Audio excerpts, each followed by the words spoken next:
pour te dire seulement que tout ce que Dieu a créé est correct.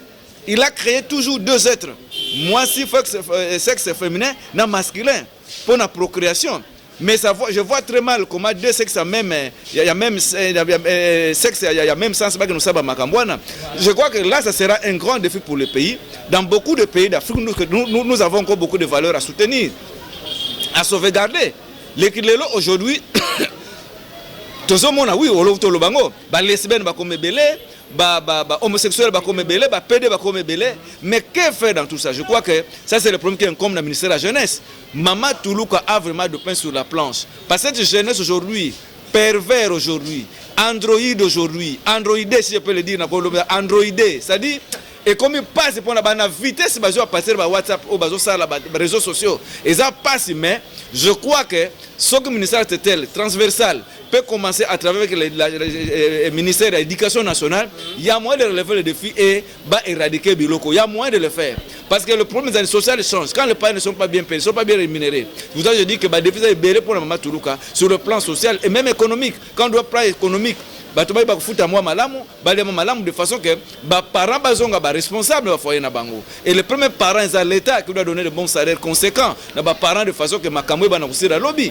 Parce que moi, en contrepartie, un parent va proposer à mon mbongo belé, parce que les bénages pour les mbongo comme ça moi sinaï. Vous comprenez ça? Et pareil, homosexuel. Pour ton dimango, il faut parlement rectifier. Et là, c'est un défi à relever. Il faudrait que les parlementaires ne soient pas refusés. Parce qu'en contrepartie, la grande puissance aimerait que papa nous adopter le coin. Mais je crois que nous, le pays est laïque, mais 80% pour les gens chrétiens, tout le monde m'appelle le coin, parce que Nabucco qu'on habite jamais te connaîtra le coin. Je crois que le défi est sur le plan social et même sur le plan éducationnel, les alliés. Parce qu'aujourd'hui, il y a des pays, pays étrangers, Moussoussou, ça déjà un programme, où il y a déjà un sentiment à partir de 4e année, 5e année primaire. Il y a un programme national. Est-ce que moi, je suis bien, Botango comme la première et secondaire. Vous voyez que Bamboka mingi sur la première et secondaire. Ce que vous avez boya moi non na bakuruana comment faire le rapport sexuel. Bako bengano na mboka. Vous comprenez donc nous courons les dangers, mais je crois que nous sommes des Congolais avec des valeurs ancestrales que nous avons. Je crois que Bazana pèse sur la place à lutter pour te voir une côté. Na Ouganda par exemple président Ouganda boya kiango. Qu'est-ce qui empêcherait aussi le parlement de baboya? Bakoboya na bango ango. Donc je crois que là il y a pas match, mais sur le plan éducationnel il y a beaucoup de faire relever. L'éducation, parce que l'école ne donne pas l'éducation. L'éducation commence à la maison. L'école donne l'instruction. Vous comprenez? Alors, si aujourd'hui l'éducation commence à faillir au niveau de la famille, qu'est-ce que vous voulez que moi, je commence à l'école? Moi, je échappé à un professeur qui a une éducation perverse, et puis, moi, je suis bana mingi basobe bana banda côté basobe baka partir ba école partir ba rencontre ba différentes familles bazokutana kuna na ba éducation na bango différente défi surtout o bazoko changer kuna et moi na akoko na kati école baby. C'est ça grave. Où on est censé donner un peu d'éducation et d'instruction. Vous comprenez? Donc, en tout cas, moi, je suis épargné. À partir des réseaux sociaux, mais il y a toujours moyen d'éradiquer ça parce que les pays mingi pèsent dans le monde, mais ils ont lutter pour les flou. Quand tu vas en Égypte, par exemple, si on crée un mineur, nous avons un problème en Égypte. Oui, parce que les valeurs nous conserver. Vous comprenez? Nous draguer n'importe comment. Et il y a des pays même la boisson n'entre pas. Et pourquoi la boisson n'entre pas? Vous comprenez? Ça dépend, il y a bino, il y a je dis bien, la RDC est laïque, mais la valeur qui est plus chrétienne, et même les musulmans n'encouragent pas aussi les valeurs. Vous comprenez ça? Donc, je crois que là, ça, je peux dire que des fois, on a éducation, et ça, on a un problème parce que aujourd'hui, moi, on a bimi dans le bango. Na moi éducation azui mais puisque ba moyen eza mingete faut que luka papa mukolo baba no bimani pas foutre ba minerval azana fiancé moko quelque part oyo azoze la balaye et puis na étudiant mususu oyo peza diaka pe comprenez-moi oyo ba bimaka na ye o sala ke ba tepe alors todo ba lelo na éducation pas ces années parce que na ba diplôme sans assimilation et ça grave et ça moi sinon ba les diplôme sans assimilation c'est-à-dire moi na kana cours après ça ba mbongo na ye alongi na ye mais au fond de la tête c'est vide. Moi c'est un danger pour l'humanité, pour un danger pour l'avenir du pays. Bakotika la couper sur le comme malungate. Alors tango biso to koleka, taba tuluka bakoleka. Pe otika na banane. Nabatu bazar diplôme sans assimilation. C'est un danger pour le pays. On appelle ça en anglais japodaise. C'est un danger pour la nation. Spectateur binodo bozali kolanda biso, je trouve que bozali kolanda ndenge papa Pasilenvo azali koloba, et là vraiment nous demandons aux autorités du pays ensemble avec papa Pasilenvo ndenge azali koloba to mais d'abord vraiment qu'on s'imposer pour un problème oyo ya homosexualité, comme on a toujours dit que éduquer une femme vraiment c'est éduquer toute la nation. Je trouve qu'avec madame Judith le pays vraiment aura quand même un grand changement. Oui, je suis toujours là avec papa Pasilenvo sur cette mission de ce jour au Tozali Kolobela circulelo. Et c'est pas journaliste. Est-ce que yebi que une bonne femme à la moyébité? Ya solo. Oui. Une bonne femme. Une bonne femme ne trompe pas son mari. Mais balobi que ba caractère wane ko kozanga te. Non. Une bonne femme éduquée ko sa kambal na été. Et d'ailleurs ba comme ka deux sont ba so ba bêtise na katana. Mais pour ni balobaka que moi si vraiment et a bien été copé c'est confiance à 100%. Non, qui te dit ça? Il y a de bonnes femmes bien éduquées. Parce que le lobby derrière un grand homme, il faut une femme de valeur. Quand on dit une femme de valeur derrière un grand homme, cela veut dire quoi? Vous savez que non. Une femme comme ça qui est soudée à son mari, mais ne peut être une bonne femme. Parce qu'en fait, une femme qui soutient son mari n'échoue jamais dans son mariage. Mais les femmes perverses font échouer leur mari. Les femmes versatiles ne disent jamais la vérité, ils font échouer leur mari. Aujourd'hui, si réellement la femme est derrière son mari, il aime son mari, il l'accompagne de ce qu'il fait, il n'échoue jamais. Aussi, le mari aussi peut être aussi le premier conseiller de Maman Toulouk à la maison. Quand ça ne va pas. Premier conseiller de Zamoubali Nandak. Maman, attention, j'ai observé, c'est aussi un intellectuel. Keba, l'inozo kenangom, Keba, t'as de la moi boy. Maman, t'en fais pas. Madame Thatcher, poitika pouvoir, moutou appelle ça conseiller Moubali Nandak. En politique, on devient impopulaire. On dépose. Mais malgré nous, tout ça, la cabisso, la politique, on a élégance. Ma note à ma belle, mais on peut dire caca. Ma note à ma belle, mais on peut dire caca. Mais on peut élégance now. Yango mona kana culture la politique, on doit savoir démissionner. Quand ça ne va pas, incompatible dans bonne mère, tu dois démissionner. Tu deviens populaire, tu dois démissionner. Il faut jeter le tablier. Mais bis on continue ko yiba bambongo parce que yo lingiti ka bamono ka dire. C'est pas ça. La politique quand devient impopulaire, on abandonne. Yango moni basala ka ba sondage pour ko la élection, to le na ba référendum pour na ko yoka qu'est-ce que le peuple dit? Que pense le peuple? C'est que le peuple pense parce qu'il est souverain. Yango sala ka muta démissionner na yena. Ah, na moni parcours nous allons bien tenir population de désavouer ngaboy. Souvenez-vous de Marcel Mobutu. Je prends congé de mon père. Comprenez mon émotion. Il a dit. Pourquoi il a dit comprenez mon émotion? Parce que il allait prendre des choses qui étaient à l'encontre de lui-même parce que la population a réclamé qu'il cède. Et c'est ça la politique.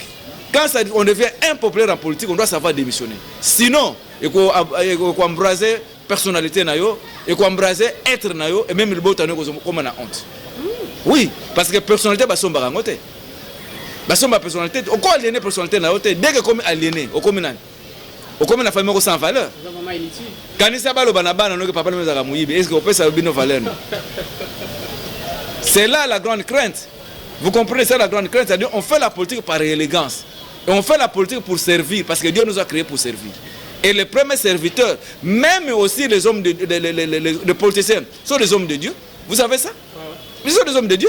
Tout le monde là où il est serviteur de Dieu.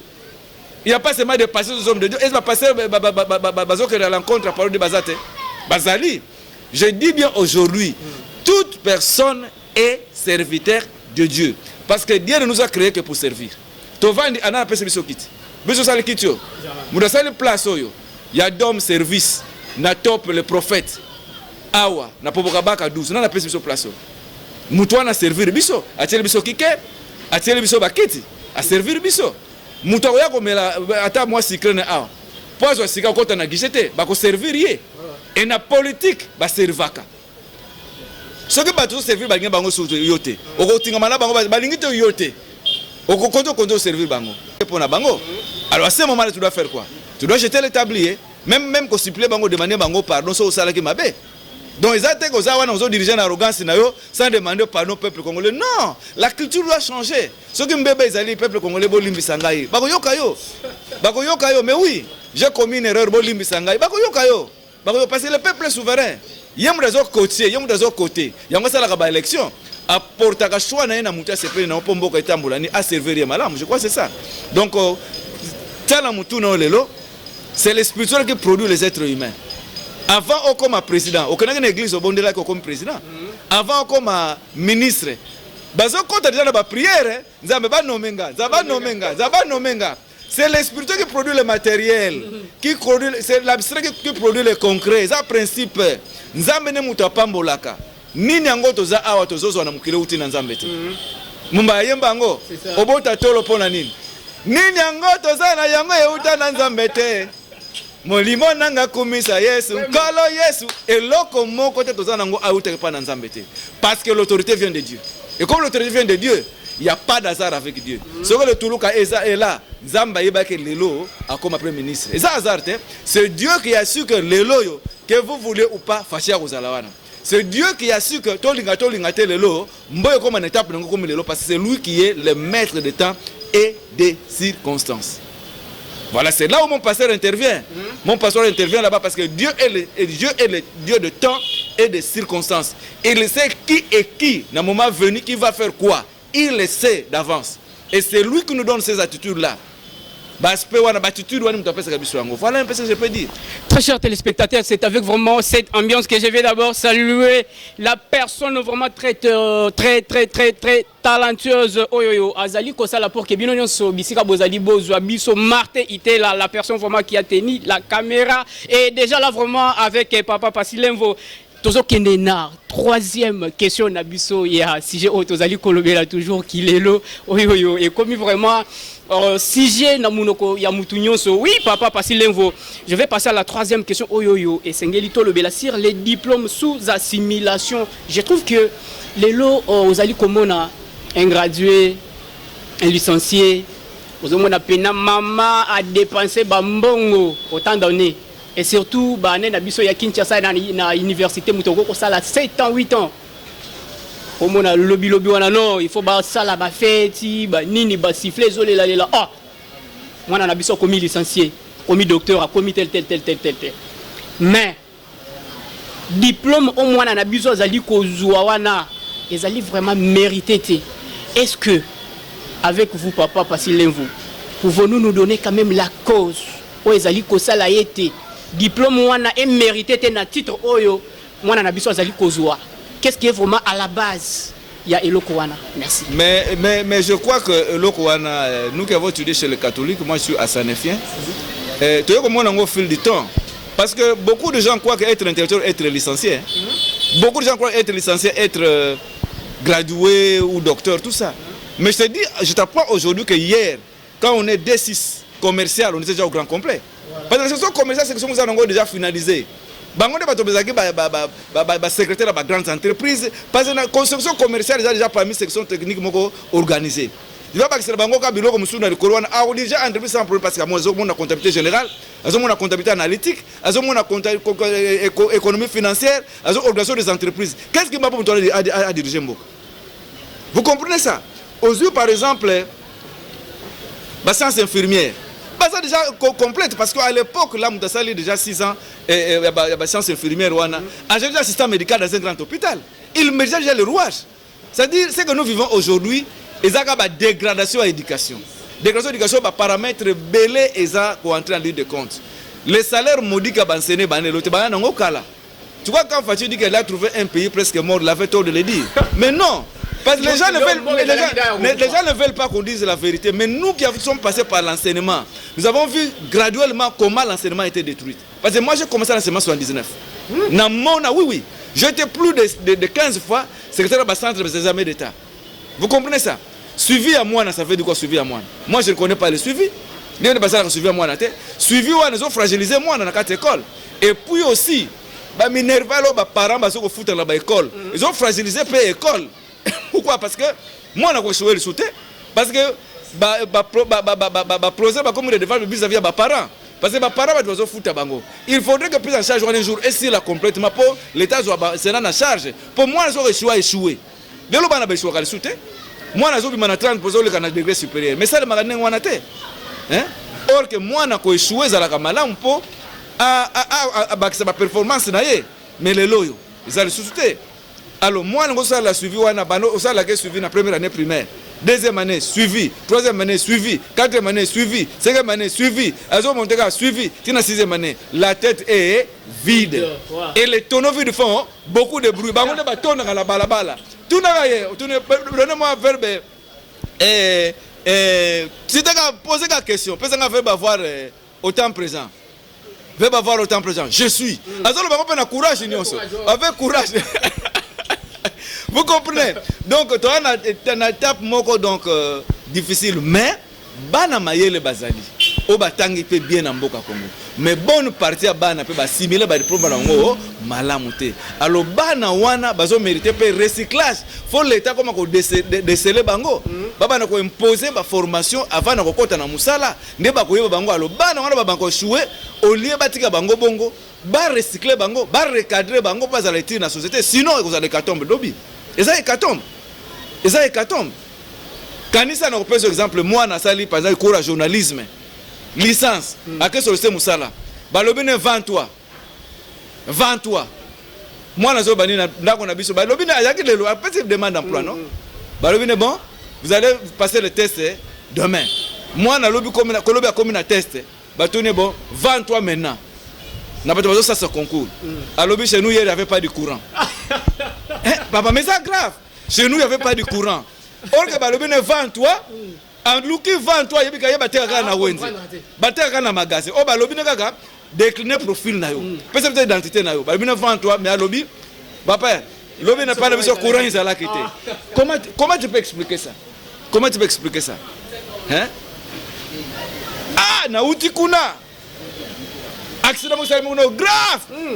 Tellement de gens qui sont na manteau. Tellement na manteau mais c'est grave. Et puis manteau mais aux autres ne pas graduer. Et c'est grave papa. Poser quand moi na mususu asisa wana verbe avoir au passé composé. Papa mais le problème. Le problème, c'est qu'on a conditionné le problème. Non. La classe achève en deuxième année secondaire. Moi, je suis malam, je maîtriser cours malam. La deuxième année secondaire, il doit savoir lire et écrire. Il y a un besoin de à l'époque. La première année primaire, restation de l'an passé, c'est l'avant sans dire. J'étais petit, mais à présent, que je sais compter, lire et écrire, c'est bien certain que je suis grand. La première année primaire, cela veut dire quoi? Tu comptes à la classe pour deux choses. Les diplômes que n'est pas probant. Un, aucun ne pas soit diplôme. Mais ceux qui ont dit qu'autant, vous avez dit comment? Vous avez dit que je sais compter, lire et écrire. Il y a un autre dans la classe. Mais comment si c'est la classe, vous avez compter? Vous avez dit qu'autant, vous avez commenter. Et c'est grave. Et c'est grave. À long, vous avez dit mais sur le plan professionnel, c'est nul. Alors, il n'y a pas de son métier, mais place de la cabine, place de la pas licencié, il faut en dire une entreprise quelque part. Mais il a peur d'affronter le travail parce que il y a une insuffisance. C'est ça le qu'il est là. Et puis, il y a des tétis. Attends, les Français m'ont dit, mais il y a pas de battre. Bango bataka tétis, il y a des tétis. Attends, ça les bambé bako. Et la fois passée dans l'émission, ma papa. Ce qui est aujourd'hui à Libanda, premier contrôle de la sécurité, ils ont la pièce dans la poche na yo. Papa, na tango na bino, lelo tango na biso. Oh, pièce dans la poche tango na biso, tango na bino.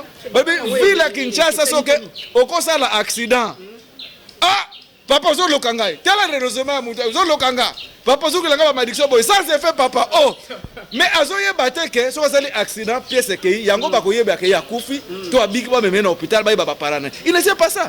Mais zo ba papa linga lokaye pour asenge kaka na pièce na poche na. Tu vois un peu ça, c'est un peu bizarre. Vous comprenez? Ça dit quand on dit le kilelo, c'est manque de stimulation qu'on mettre ba rouage bilo me ko na classe ko transcender yango pe ko mettre en pratique. C'est ça le kilelo. Ça dit aller à l'encontre des exceptions. À la rencontre de tout ce qu'on peut dire, réviser tout conseil pour bien. Yango mona matanga ba ka to boyi ba conseiller, cela veut dire quoi? Qui que vous soyez ba koyoka la bango mutu te. Alors ndenge ni mwana koyoka la papa na. Biro ba cher bwana problème. Mwana zo ba no papa za droit mona chapitre na ngate. Voilà. Est-ce que ko bala moi sa modèle wa? Mazo linga ba bala. So fi azo ba na fiancé le papa za le kamuja ko lo ba na vinanga. Et c'est yo vraiment aux asuna ko zo bala fiancé. Hein? Ami bota na ye. C'est quand on a le problème de Sabino. Donc l'équilibre est ce qu'on détruit via Bana Bango Moko. c'est-à-dire ko ba yoka kate ko ba mona kate do bazoko yoka bazo mona te bazo yoka te place baloba bazo loba te pona bango tout est contraire, c'est ça l'équilibre. Moi je vais d'abord m'impliquer beaucoup plus dans côté Yaba Bassi parce que les lots vraiment nous sommes dirigés par une femme, maman Judith, papa Pasilenvo. Tant que tu as koloba pona diplôme au bana na biso bazali kozwa o ezali ko mériter vraiment na connaissance na bangote. Moi ezali influence ya ba professeur soit ba assistant au bazali ko tangisa bango parce que ayebi ke no aza mwasi. Ata soki azangi soki na bengi se ka boye donc to vani na moi restaurant, moi pizza, moi glace, moi nini donc aoleka na yeka. Mais non, na niveau wana, est-ce que vous êtes sûr que avec bana basi na biso o ya lelo o tozali ko mona exemple na maman Judith to koki kozwa parfois lobby mususu wana Judith mususu comme oyo ya lelo mon ya bazali toujours bon Judith abimelo c'est là étudier ba mususu ba gana poto sala ba aventure mais c'est l'aventure té il nous rentre avec un diplôme, ça dit cela veut dire détermination au moins na sana ngoya ko comment c'est qu'il veut devenir mais ko comment nango, ça dit c'est que ça tu dois comprendre et que c'est la maman Judith mais c'est un processus. Il faut des fois qu'on arrive pas à cause pas besoin de draconnière. Par exemple, à serrer pe bana. Parce que le bana musu bazo mona ba âge moko ya se bazana ba 18 bazana ba 14 ans. Azana ba la 22 heures. Na ba que la fois passée, est-ce que moi non ko encadrer ndengeni? Maman ne mbongo kufuta mneva na classe lobby azoteka nini? Kamundele na kwa babala bango 22 heures. Mais banal ba to boso ba ko visser. Ba ba jeune garçon ba na pemeni. Tu comprends donc mbongo afuta na minerva da Kamundele 23 heures ba yo la maman na bango lobby na classe. Donc ba défi est vraiment à relever dans tous les domaines de la vie. Et quand on dit changement de mentalité, ça le makana jour mon côté, ça le maka avec le temps, avec c'est un processus qui peut prendre autant d'années, plusieurs années et pour comme on a évolution mais pour le lot, comme on a détruit le mental, on a détruit l'amour patriotique. Ce qu'on doit faire d'abord, on doit incarner chez les jeunes l'amour patriotique en mettant une justice forte, je dis bien une justice forte dans tous les domaines. Dans tous les domaines, il faut justice ça là. Ce que ça nango malam et régler makambo belé. Je crois que mboko za nango relevé parce que balobi la justice élève une nation. Quand on attrape par exemple tel ou tel autre professeur, na moi na classe en abusé, ataza étudiante na ye. Ba on ba lingango. So étudiante a dénoncé professeur, est-ce bako ka professeur wana te. Moi na pas de conscience, mais moi na ba za na nil. Il va se laisser faire parce que Azana est le côté. Déjà là, à terme de notre émission de ce jour, vous-même vous avez constaté, j'étais là avec mon invité spécial de ce jour, Papa Pasilenvo Oyoyo Azali, vraiment quelqu'un à multicasquette. Je trouve qu'il est beau, mon qui est vraiment Azala Kiwana et puis Boyoki est belé et Soukeli vraiment Wanate, nous sommes vraiment avec lui na chaîne Oyoyo Mikolonio so Obokozala vraiment naie besoin sur Archange TV Oyoyo Akubanda toujours collé Kabongo pour que à l'obé sur qui lelo yangonde si j'ai nabiso otokozala nango awawa sur cette chaîne et surtout sur ces plateaux de Archange TV. Oui papa Pasilenvo, bien avant que j'arrive vraiment à la fin de cette émission, je préfère que OP ça d'abord quelques conseils pour na oignon sont vraiment tolobé pour na bande qu'on biso au bazali kolanda biso. Qu'est-ce qui peut vraiment tirer de cette émission comme leçon? Non, après leçon on a coupé ça bande qu'on biso. Regret na biso ezali en tant que formateur, en tout cas les réseaux sociaux na biso na éviter de contribuer na vie à bana en quoi dans le bon ou dans le malheur. Nous ne sommes pas là pour nous attaquer, pour s'attaquer à notre personne, mais je crois vous qui êtes en Europe, vous la biso bien. Ba émission le bela makambo kitoko po bino bozala malamu yango des fois bo négligeaka. Mais bo yé bango, lobi mboka oyo bana bino bozobota na poto bagenda ko yekola un jour bakozonga na mboka opo bako ba ministre na ba président bo encadrer bango bien balanda ka biso bayokela ka biso prochainement on peut faire des émissions en français de façon que bayeba ke mboka o mingi bayebela kango zamba et de ces ali zamba te ezali mboka modernisé où il y a tout. Alors esengeli to ba émission moko constructif de fois il y a bien pona bana biso bebe ke mboka o eza bango ba minerai a o eza bango tout a oza bango pe un jour ba diplôme na bango on aura besoin ici po ba ya ko sala a au moins na tangi na ye na Louvain na Mons tout ça ka mama tolo ke zaliwana ba place na bango ezali PDG des entreprises hein journalistes et tout ça donc ba vous allez bien rémunéré pour vous dire que la RDC c'est un beau pays où coule le miel et le lait donc bon na biso bien bana na bino bo encadrer bango bien bazala bien pour un jour awande bako ministre pour preuve o bako ministre bauti na diaspora bozo mona bango te bana bino bazaba na mike lobby to pesa bango une meilleure instruction une bonne éducation pour lobby bakita na biso ba diriger mboka oyo ba bundila mboka na bango et je crois que maman je dis un modèle alors tous ala ba modèle na ka société na biso yango wana jo saluer ba tous balandi biso bolemba biso te Mbapa Laïsa na États-Unis, Watelo Bokolo na Belgique, Wilma na Belgique, et Alain Kimona, Kimona Totakanda, donc bino nyonso donc basalame, bana matadi nyonso na pesi bino mbote, bana boma na pesi bino mbote, bana mbanzangu Alain Lutete na pesi bino mbote, donc yakate o babwaki mabanga na ba non. Basa nefio nyonso na pesi bino mbote, Joacin Umba, le président ya fraternité na pesi mbote. Bruno Lenzo, le président, Yabran Sibana Matadi, na Pesibino Mbote à Sanef, vraiment on est ensemble, vital, le grand professeur de l'université, Namazo Yokinga, Imbela Langai, il y a moyen d'encadrer la jeunesse, il y a moyen de rectifier, parce que l'avenir appartient à la jeunesse demain. Éduquer une femme, éduquer une nation, et la jeunesse de l'avenir vous appartient.